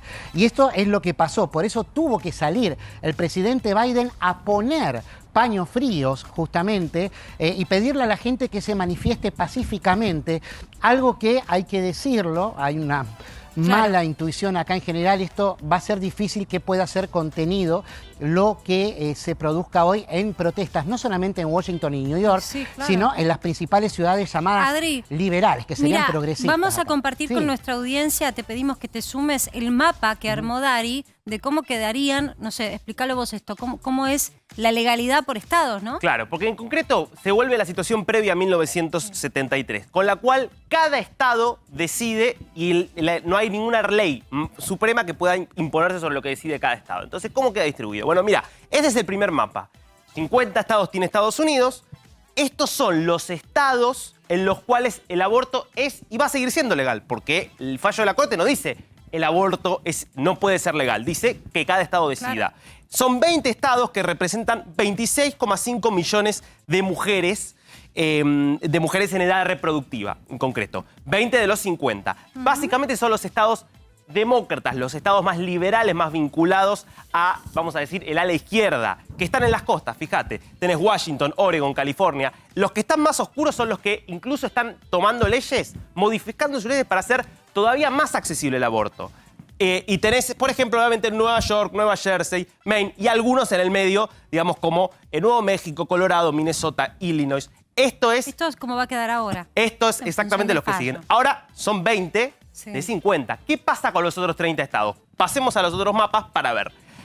En el mapa de la izquierda son los muestran donde el aborto va a pasar a ser ilegal.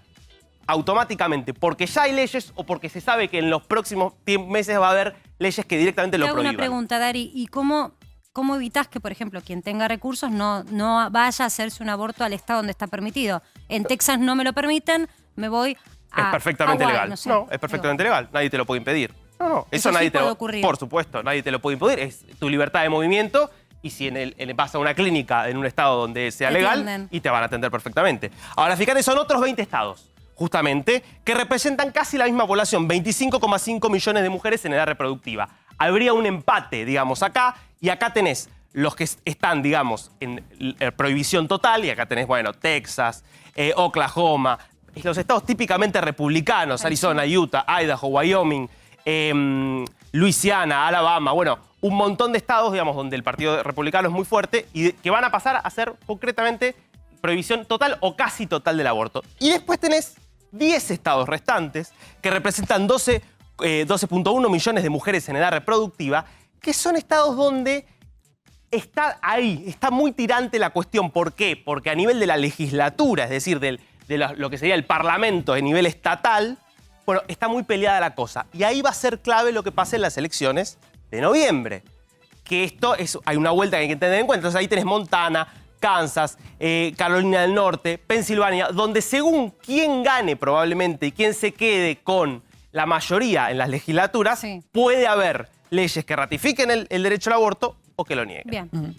Gran debate internacional se hizo con esta decisión de la Corte Suprema de los Estados Unidos. Está en comunicación Lucila Galkin Sutton, que es directora de Género y Diversidad de Amnistía Internacional en la Argentina. Te damos la bienvenida, Lucila. Y la primera pregunta que yo te quiero hacer es esta dicotomía que se arma en los Estados Unidos entre una decisión a favor del federalismo, pero que tiene una disociación en cuanto a temas de salud pública, como es el tema del aborto, ¿no? Sí, la verdad es que consideramos que esta decisión es un retroceso histórico en materia de derechos humanos y que Estados Unidos, que se presentaba ante el mundo como la tierra de la libertad, dejó de serlo, especialmente en lo que refiere a derechos sexuales y reproductivos, poniendo en riesgo la vida y la salud de millones de mujeres. La verdad es que lo que sucede en este fallo, como bien explicaban, es que deja de reconocerse la protección del derecho al aborto como bajo la 14ª enmienda de la Constitución de Estados Unidos, que prevé el derecho a la intimidad, que establecía que los estados no podían inmiscuirse en las decisiones personales de las mujeres sobre sus propios cuerpos. Hoy por hoy, con esta decisión, se deja de reconocer bajo este paraguas del derecho a la privacidad, el derecho a acceder al aborto legal, y esto vuelve a quedar a discreción de los estados. ¿Esta es la posición de Amnesty a nivel internacional? Por supuesto. ¿Y te has comunicado con los directivos de Amnesty en Estados Unidos? ¿Cómo reaccionaron ellos directamente ahí? ¿Qué acciones están generando? Sí, Amnistía es un movimiento único alrededor del mundo y las acciones que desarrollamos son coordinadas.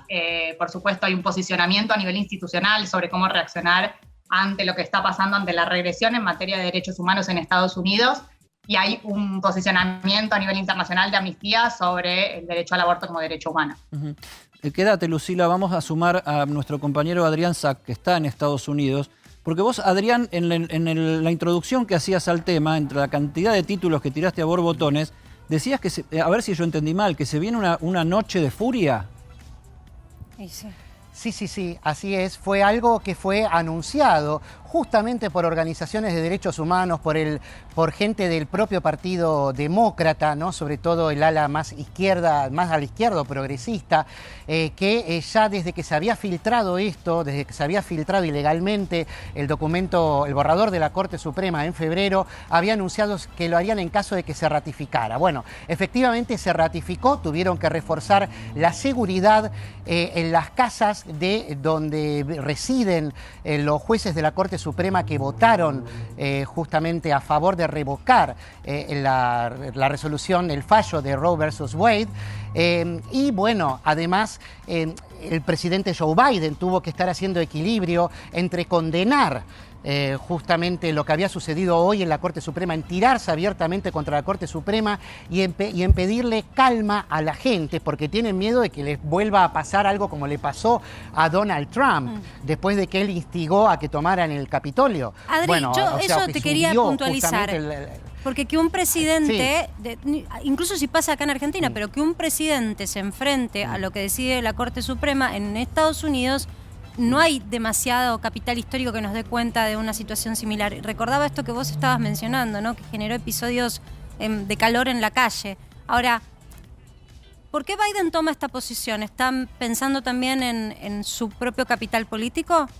¿Por qué expone Por su supuesto mirada? que sí, y lo hizo explícito, trató de llevarlo a la arena electoral, tanto él como Nancy Pelosi, que es la presidenta de la Cámara de Representantes. Ambos tienen un dilema importante, porque ambos son católicos, tanto Biden como Nancy Pelosi. Nancy Pelosi fue, no excomulgada, pero sí prohibida de recibir el sacramento de la Eucaristía por su posición favorable al aborto, y hoy no les importó a ninguno de los dos y salieron directa, a pesar de que algunas iglesias católicas recibieron ataques por parte de activistas pro-choice, pro-elección justamente, en los últimos meses, y dijo justamente, necesitamos por favor que este tema, dijo Biden, llegue a lo que sería el cuarto oscuro, al ballot, ¿no? Al momento de votar, porque necesitamos más legisladores para poder hacer una ley, que acá nunca hubo, como bien lo remarcó Darío, nunca hubo una ley de aborto, bueno, para que pueda haber una ley, porque bueno, sabe que lleva también las de perder. Joe Biden va muy mal en las encuestas, ya está previsto que pierda y que pierda varios legisladores. Hasta ahora tiene control de ambas cámaras, pero con el control y todo no le alcanzó, porque necesitaría 60 senadores para poder aprobar una ley. Recordemos que son 100 senadores. Se mezcla la política en el Senado de los Estados Unidos. Con algo que necesita es 60, sí. de interés general, de salud pública, y sin duda será un derecho adquirido, ¿no?, por la población. Imagino que sí, todo esto ahora va a tener cola. déjame que haga una última Sí, para la despedida. Espérate, Adrián, Sí. y tenemos que pasar a Dale. otro tema, para que Lucila también lo diga. Viendo el mapa que nos presentaba Darío, la verdad es que la mayoría de los estados en los Estados Unidos están en contra del aborto. Entonces hay un problema muy serio de consenso político sobre este tema. Mitad y mitad. Que tiene hay que ver con qué pasa después de las elecciones de... Sumale los que están más o menos. Eso ¿no? hay que ver qué pasa con esos estados. Claro, Están o sea, si está vos abierto. sumás los que no. Con el electoral. O sea, porque los que están a favor del aborto, está claro que están a favor del aborto. Me gustaría No se vivir van a en uno de mover. esos estados. Ahora, el tema es que hay una mayoría que no están convencidos o que directamente están convencidos en que no. ¿Cómo se resuelve ese tema? Bueno, por eso hoy el trabajo que se está haciendo es de incidencia con las legislaturas a nivel estatal. Por supuesto, una de las prioridades va a ser las elecciones de noviembre, como bien comentaban, justamente porque con la conformación del Congreso actual, la Ley de Protección a la Salud de la Mujer, que de alguna manera hubiera blindado esta regresión porque hubiera garantizado la protección a nivel constitucional del derecho al aborto, fue rechazada por el Senado recientemente, tenía ya media sanción de diputados y bueno, por la mayoría, por supuesto, no lograron los 60 votos como comentaban recién y no pudo ser sancionada. Por eso ahora las estrategias son, por supuesto, que sea sancionada una ley que proteja el derecho al aborto en todo el país. Gracias, Lucila Galkin Sutton, directora de Género y Diversidad de Amnistía Internacional en la Argentina. Gracias también una vez más, Adrián, nos comunicamos en cualquier momento. Pasamos ahora al número del día en la Argentina.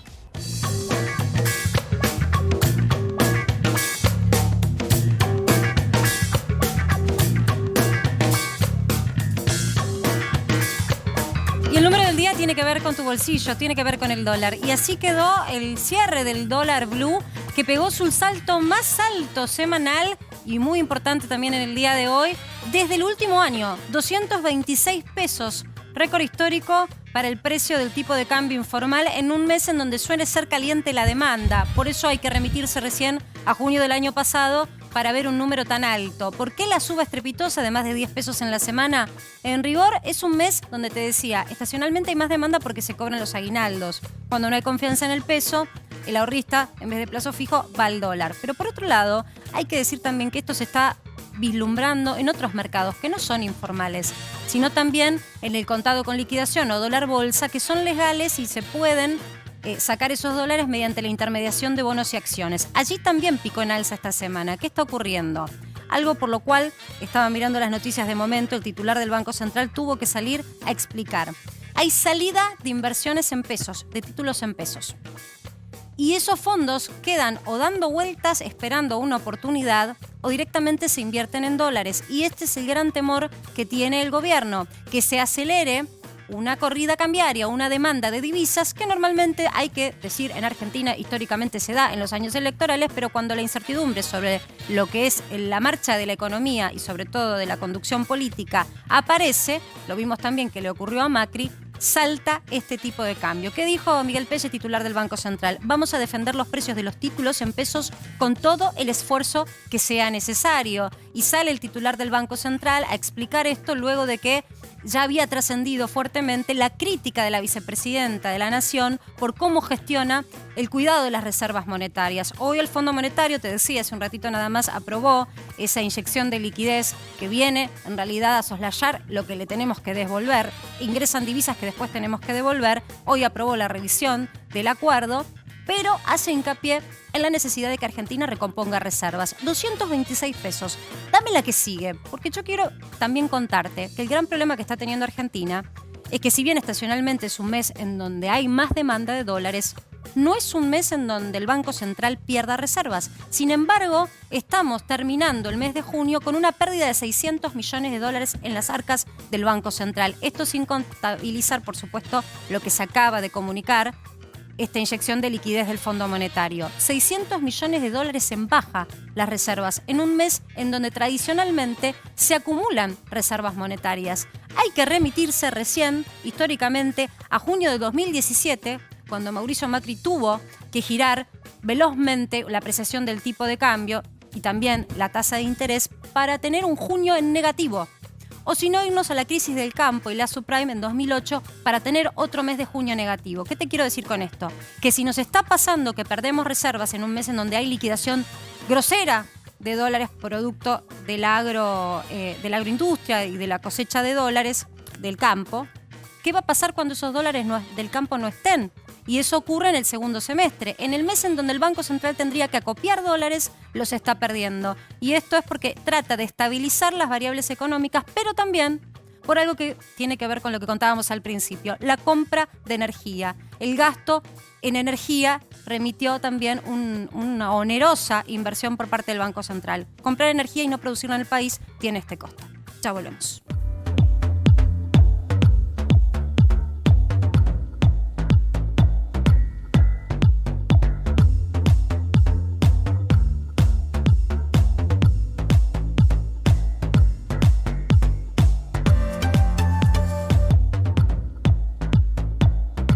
Seguimos en Para que sepas. Hace 20 años, mirá esta tapa que preparamos para hoy. Hace 20 años ocurrió esto. Esta foto es histórica, emblemática de uno de los peores momentos de la historia argentina. Era junio de 2002, perdón. Hoy se van a cumplir este domingo 20 años. La democracia va a cumplir el año que viene 40 años. A la mitad de eso, los 20 años de democracia, tuvimos una masacre en Avellaneda originada por el corte del puente Pueyrredón por movimientos piqueteros que recién empezaban entonces. Se habló de agresiones entre los grupos piqueteros. Si no hubiera sido por el trabajo de los periodistas, particularmente los camarógrafos y particularmente los fotógrafos, como Pepe Mateos, el autor de esta foto, el comisario Fanchotti con Maximiliano Costecchi ya muerto en la estación Avellaneda, tal vez nada se hubiera sabido de esta cuestión. Hace 20 años, ¿qué ocurría en la Argentina? Esto que nos marcó, nos tatuó el espíritu, el 2001-2002. ¿Qué estábamos? En el pico más alto de pobreza, indigencia y desempleo de la Argentina. 21,5% de la población económicamente activa estaba sin trabajo en ese momento. La subocupación estaba en 18,6%. Y los conurbanos argentinos, empezando por Catamarca, por Córdoba, por el Gran Rosario y por el Gran Buenos Aires, eran lugares de gran tensión, de saqueos, de convulsiones, de tomas de calles, de tomas de empresas, etcétera, etcétera. ¿Qué pasó 20 años después? Acá, de alguna manera, acá empezó todo. Acá empezaron los movimientos sociales masivamente. Acá empezaron los planes sociales masivamente, que es la discusión de hoy en la Argentina. 20 años después estamos viendo cómo desarmar lo que empezó de esta manera trágica, abominable, que recordó los tiempos más oscuros de la República Argentina, con una verdadera cacería humana protagonizada por la policía de la provincia de Buenos Aires en aquel momento. Este hombre, el comisario Fanchotti, está preso todavía con cadena perpetua. ¿Qué nos quedó de esto? O sea, ¿cómo salimos de ese hiperdesempleo y de esa hiperpobreza? Con planes sociales y con movimientos sociales que ahora, después de no haber hecho nada más que sacar con plata a la gente de la calle, se está tratando de ver de qué manera se le puede poner el cascabel al gato de sacar a la gente de la calle, movilizada una vez más por los picos de pobreza en la Argentina, a través de un trabajo que es lo que no se pudo o no se quiso o no se supo hacer en aquel momento. 20 años después estamos discutiendo el mismo tema que en aquel entonces se dio en esta imagen trágica.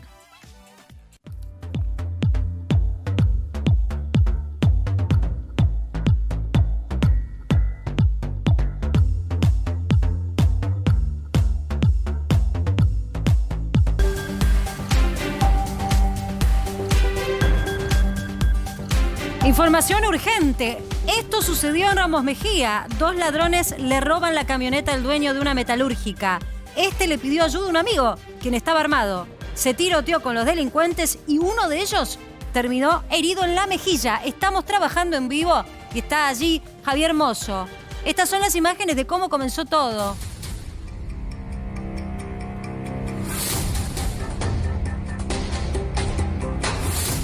Esto es Ramos Mejía, fue a las 4 y pico de la tarde, casi las 5 de la tarde, sí, 16:58. Allá atrás, en la segunda camioneta, ¿ves ahí? En la parte superior derecha de la pantalla. Y ahí se van los ladrones con la camioneta. O sea que ese es el momento en que se roban la camioneta. Claro, uno quedó herido, pero huyeron. Ahí lo volvemos a ver, ahí va mira. De nuevo, para ver más claro.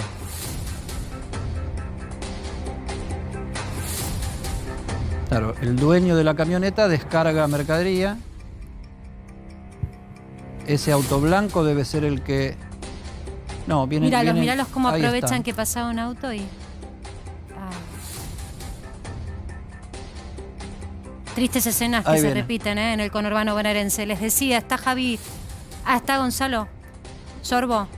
No, está Javier Mozo, ¿no? como dije yo inicialmente, en vivo trabajando en Ramos Mejía. Javi, querido. Chiques, ¿Cómo están, Marcela? ¿Cómo están, Marcela? ¿Cómo andan? Así es, en Avenida de Mayo 1600, pleno Ramos Mejía.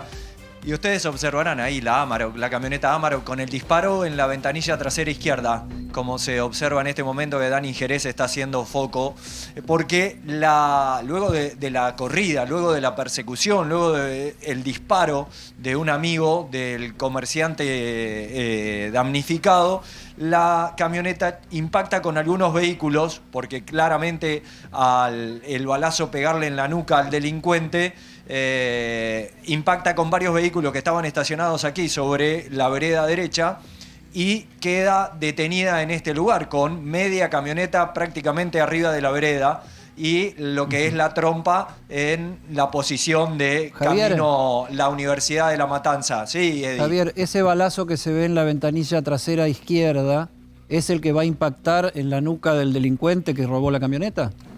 Así es. Y ese disparo, exactamente. ¿Ese disparo quién lo hace?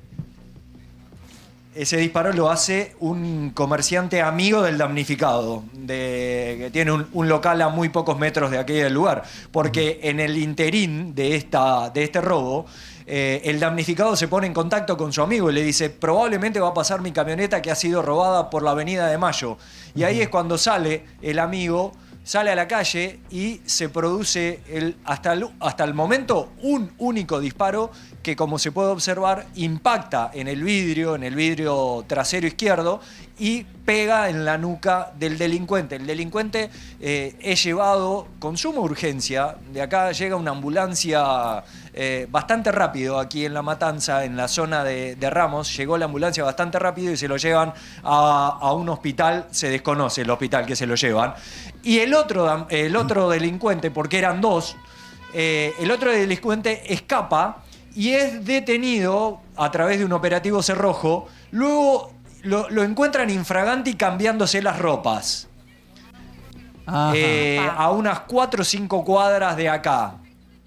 ¿Con qué idea? Con la idea de no ser el mismo que se lo veía en las cámaras. Con la idea exactamente de escapar, con la idea de escapar y de que no lo identifiquen, exactamente. Ahora, Javier, yo veo ahí dos noticias, ¿no? La principal, que es el robo, el balazo y los posteriores choques que protagonizó esta camioneta, pero también el tema de un civil armado que es el que termina frenando, ¿no? a este vehículo o frenando este robo en una zona muy cercana, unas cuadras apenas, en Avenida de Mayo, en Alvarado y Avenida de Mayo. Hace un poquito, se cumplió un año recién. Así es. Fue asesinado un kiosquero. ¿Vos te acordás de ese caso que conmovió mucho a la zona? La inseguridad sigue y los civiles están con armas.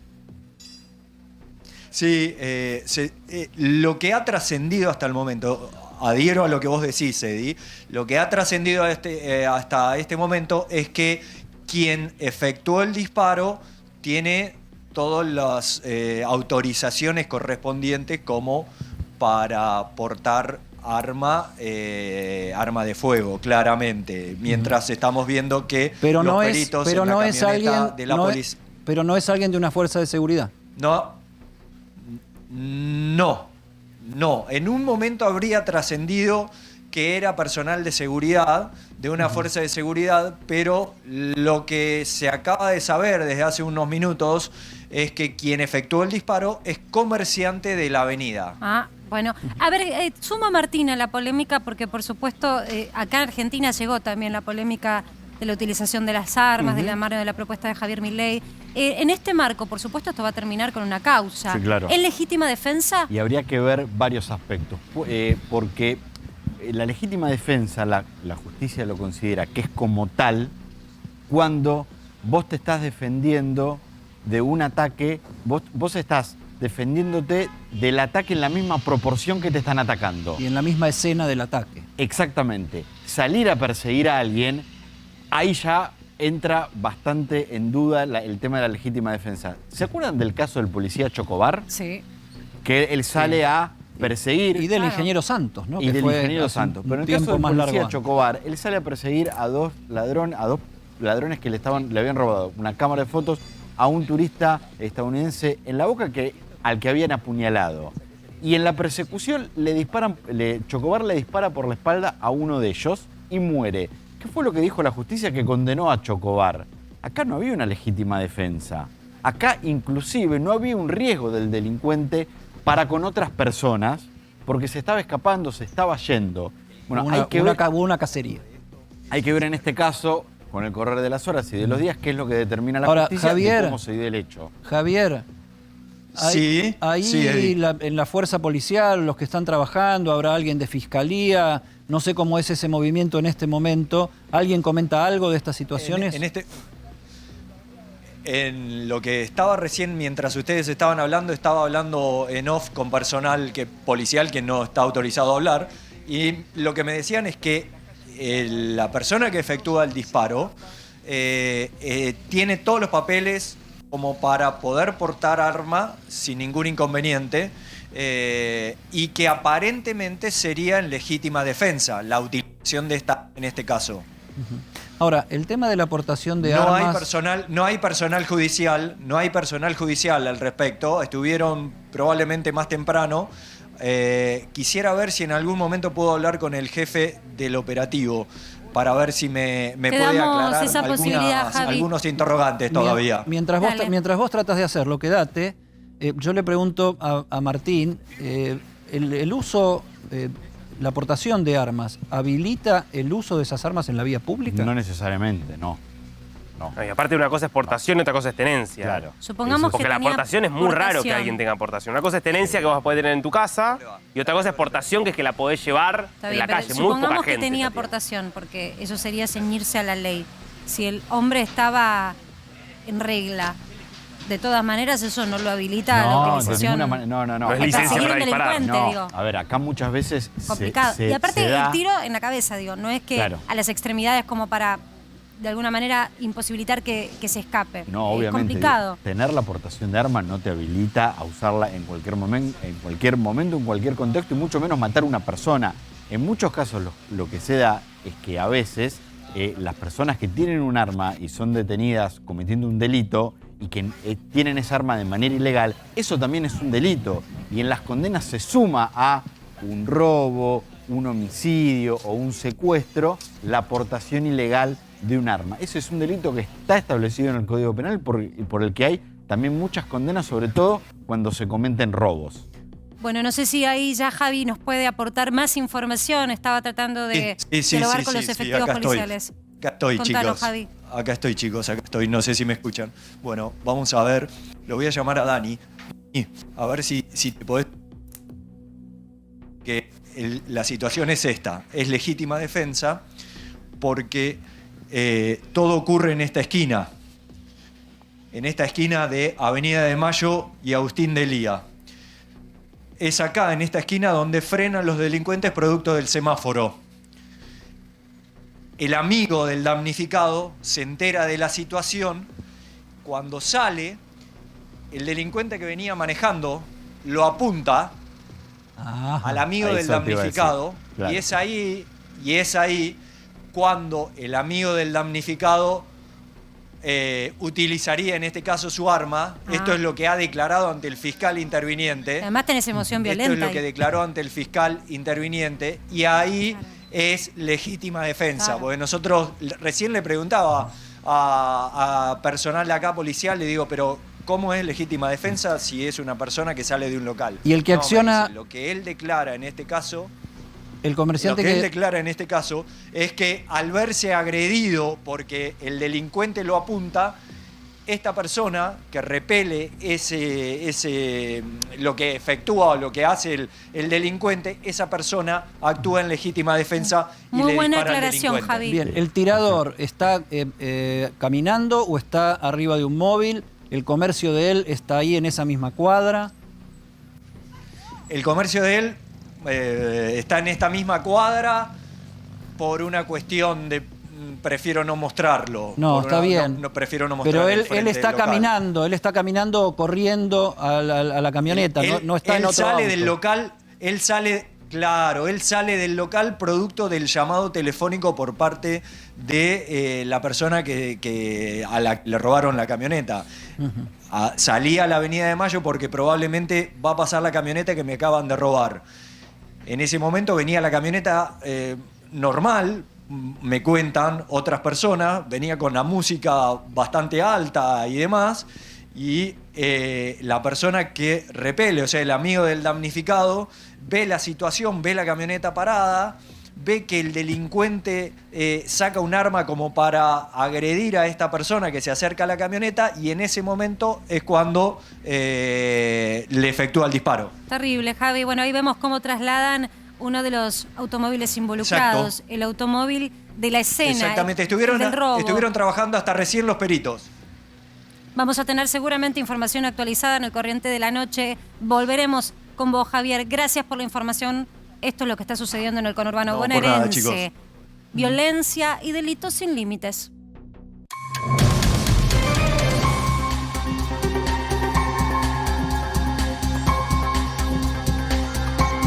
Estamos en comunicación desde La Rioja con nuestro colega Hugo de Torres, que es periodista del diario La Torre, porque se declaró un conflicto docente en la provincia que afecta al dictado de clases y hay medidas desde las autoridades frente a esta situación. Hugo, ¿cómo estás? Contanos qué es lo que está pasando.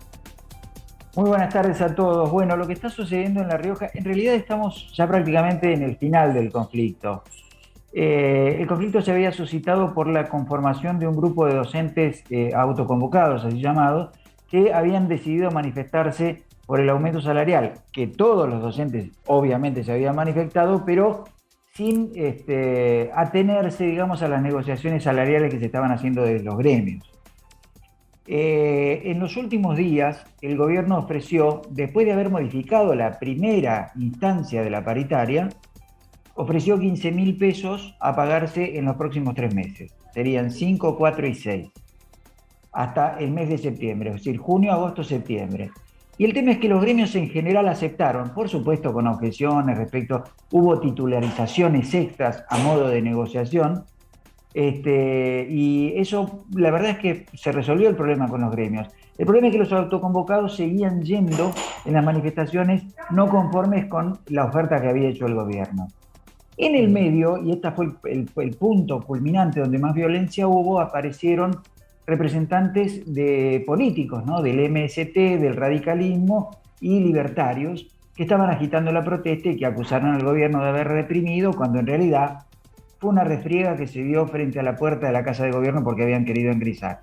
Con mucho más, digamos, intención los representantes políticos y no los gremiales. Uh-huh.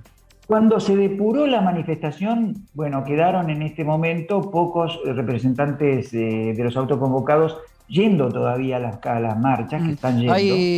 ¿Hay detenidos o alguna situación así? En absoluto.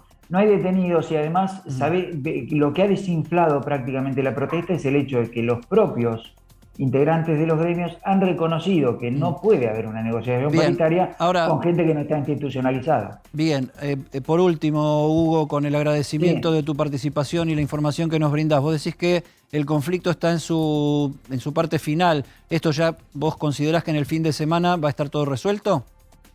Sí, el tema salarial, pero déjame decirte una última cosa. Hay un problema, que es que hay un solo gremio, que es AMP, que es el que tiene la personería gremial y la posibilidad de sentarse en las paritarias, es decir, que tiene el monopolio. Hay otros gremios, SADOP, por ejemplo, UDA y demás, que en este momento le están exigiendo al gobierno poder sentarse junto con AMP en las paritarias. Y esta es una negociación que comienza a partir de ahora. Uh-huh. Hugo de Torres, muchísimas gracias por tu contacto desde La Rioja. A ustedes, buenas noches. Este fin de semana tenemos linda información para compartir, realmente una pieza que vale la pena ser mirada este domingo por A24, Dari. Este domingo, 14 horas, tienen que prender la pantalla de A24 porque vamos a presentar un documental con imágenes inéditas. A 40 años de la Guerra de Malvinas, Malvinas, el último corresponsal. Miren el adelanto.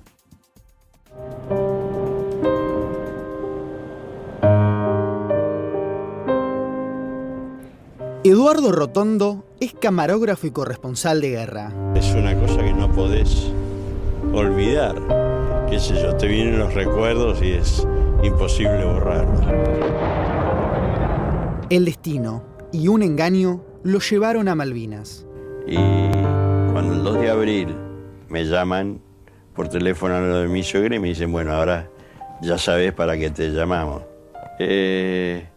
Yo siempre creí que la guerra iba a tener un desenlace no favorable para los argentinos. Así que el 13 de junio Menéndez nos llama al mediodía a la gobernación y nos dice, bueno, los invito a que se retiren de la isla. Así que al final el último que había quedado era yo.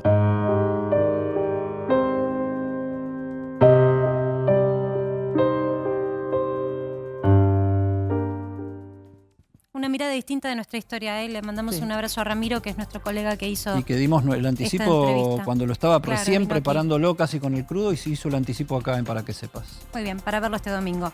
Damos vuelta a la página. Una reunión que generó polémica. Y si de encuentros alguien pensaba que podía haber, este tal vez era el más impensado. ¿Por qué? ¿Lo que dice el Zócalo es cierto? Sí, cumbre y encuentro este viernes entre el economista que participó de la gestión anterior, Carlos Melconian.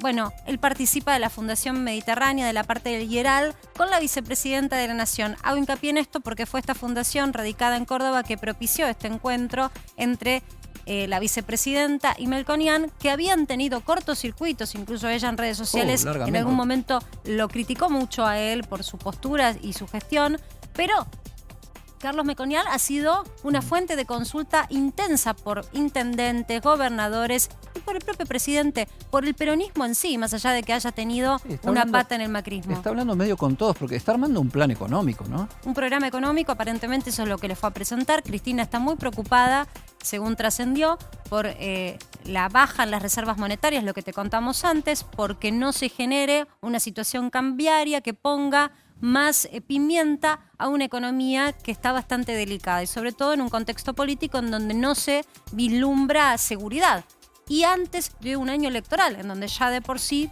cuesta maniobrar el tipo de cambio.